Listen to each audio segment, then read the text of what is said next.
If you should awaken,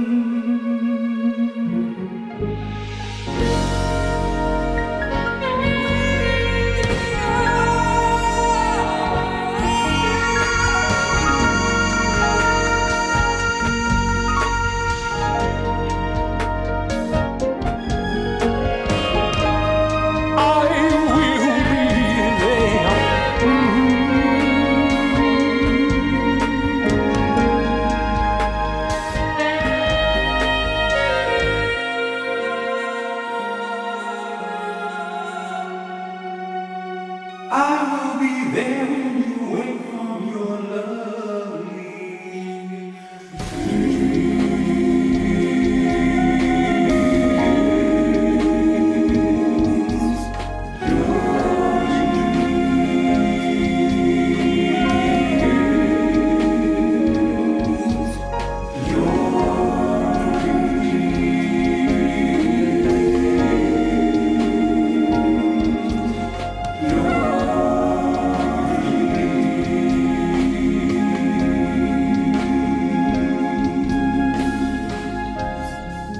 Hello, my love.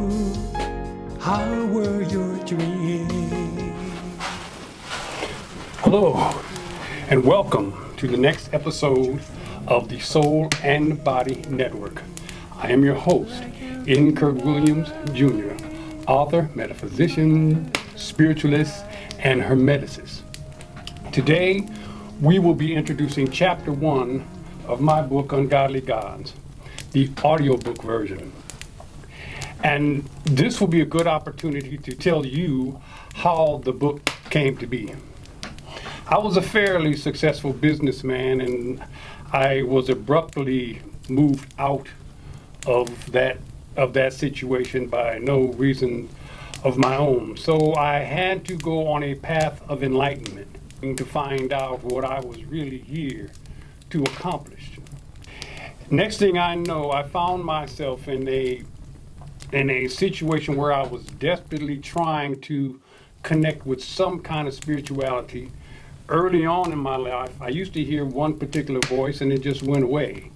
And then as soon as all this happened, it came back abruptly and it told me exactly what I was here for. It was very interesting because it was not until after I had done the research, I was working in a situation where I had plenty of time on my hands and plenty of opportunity to do something other than the work that I was supposed to be doing.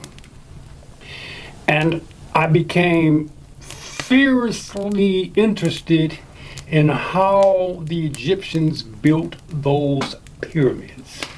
I was determined to find out exactly how this was done. That sent me down a path. Next thing you know, I heard the one word that changed my life. And the word was G-O-D apostrophe S. Gods with an S on it. And the concept of that just blew my mind because I said there's no such thing. There cannot be a gods. There's only one God. Come to find out that biblically speaking, the name is mentioned over 70 times and not always talking about the same thing. So my path took me into an area where I was trying to discover where this God's concept began.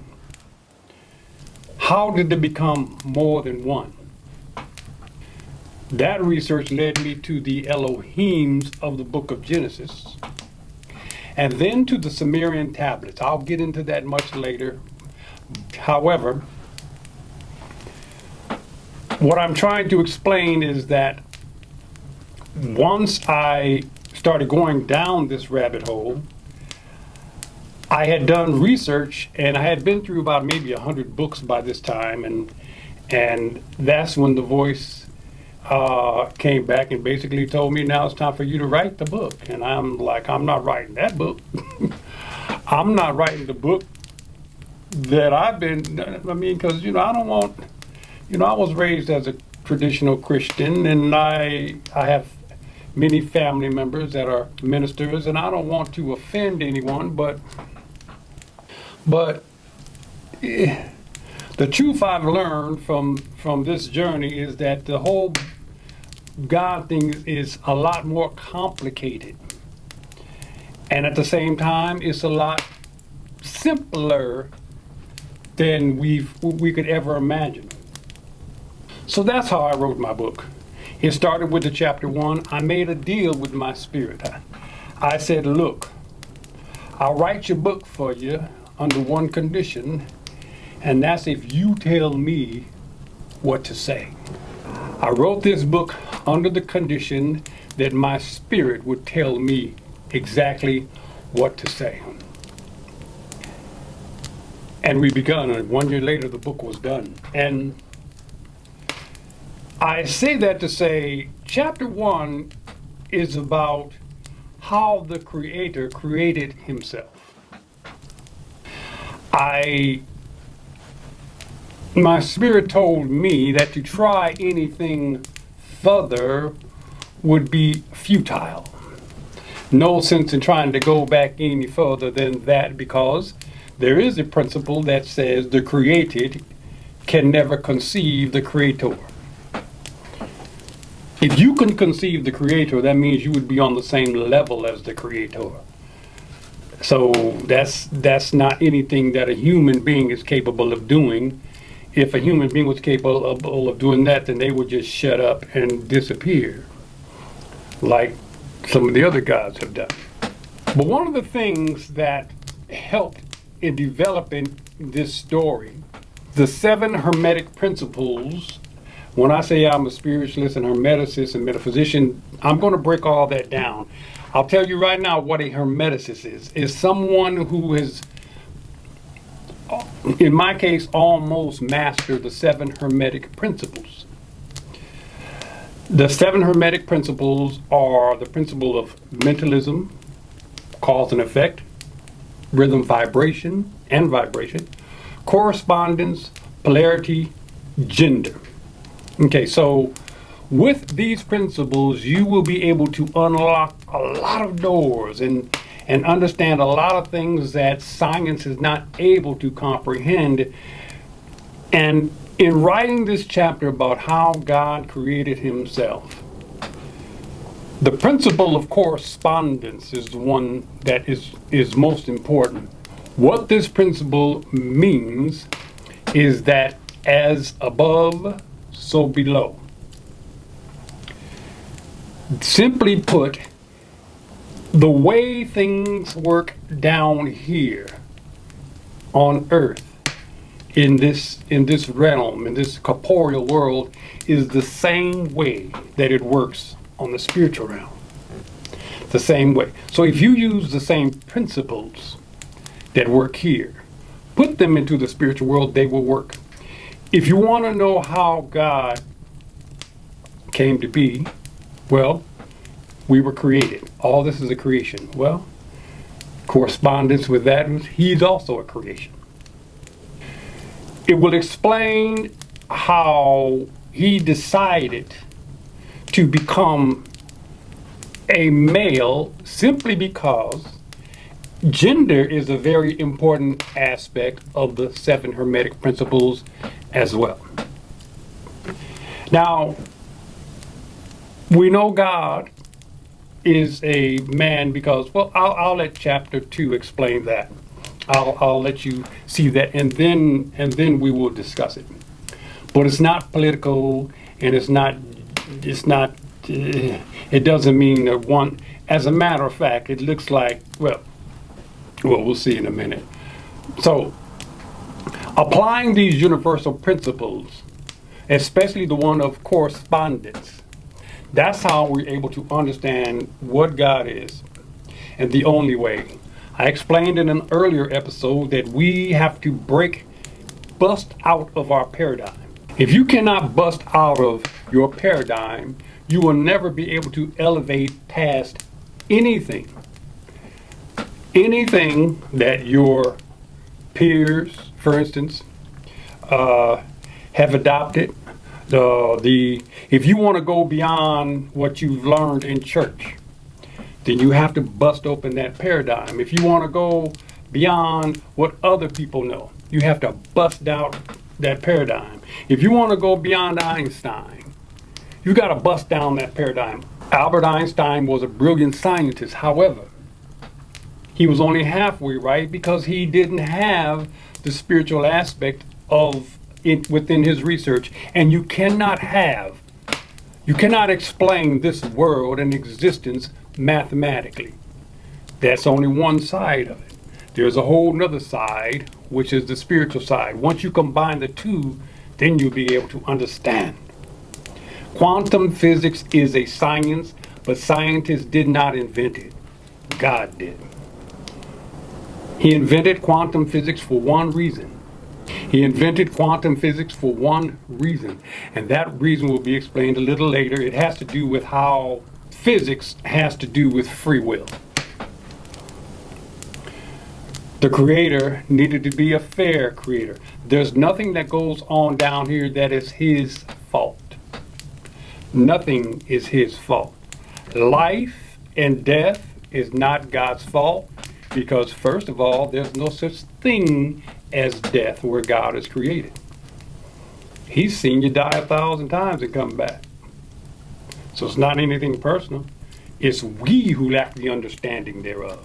It's we who think we expire and that's it. That's because we have not been able to get past the teachings that we acquired growing up.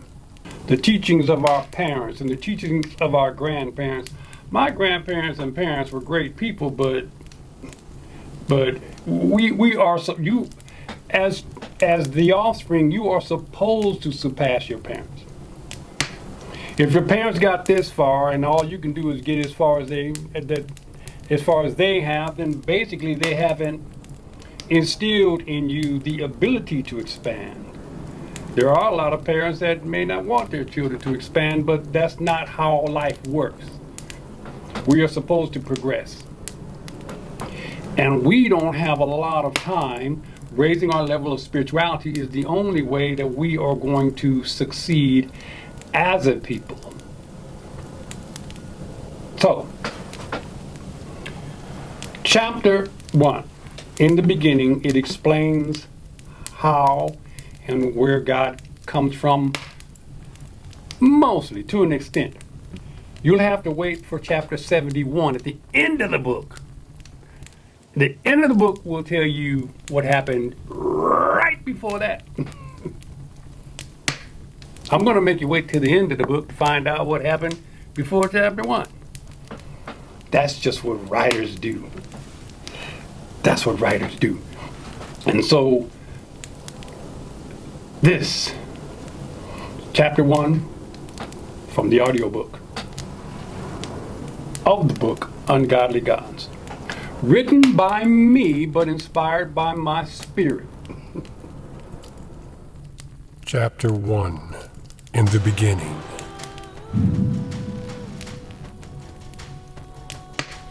In the beginning was the end, an oxymoron, a paradoxical circle meaning nothing and everything simultaneously, a void indistinguishable from front to back or side to side, yet in the center sat a particle of light. This particle appeared in the form of a symbol. Because this symbol had no explanation, what was then needed was an answer to its meaning, or reason for its presence. The symbol was analogous to a question. Its objective quickly became obvious. The existence was the reason. The reason for the interrogative. The interrogative. The interrogative. The interrogative. As the question moved through null space, the interrogator, the entity, maintained a curious distance. As it moved away, so too did the inquirer. When it stopped, so too did the seeker. Thousands of years turned into millions, millions into billions. And for what now could be considered an eternity, the two energies moved back and forth, making differences in their orientation with each moment. The one began to teach the other what it began to realize as he reached out to his inspiriting and reassuring companion. A reciprocating gesture would always follow as the one surrendered to the promise. The two would begin swiftly moving through the emptiness, always returning back to what seemed to be their origin. After a time, the one became weary of the chase, deciding to surrender unto the mercy of the other. Surprisingly, the companion made a similar decision, and the two rested for a while. It was not until a time much later when the one energy realized that the other was in fact a delayed reflection of itself. The very first presentation of temporal mechanics in a continuum was God. The entity then realized that he had been teaching and learning from himself for a millennium. Frustrated was the being that had now realized that he was a singular in a void. Alone and full of emotion was this feeling that would come to be known as loneliness. So the energy regained his ambition and began educating himself as best he could as a singular.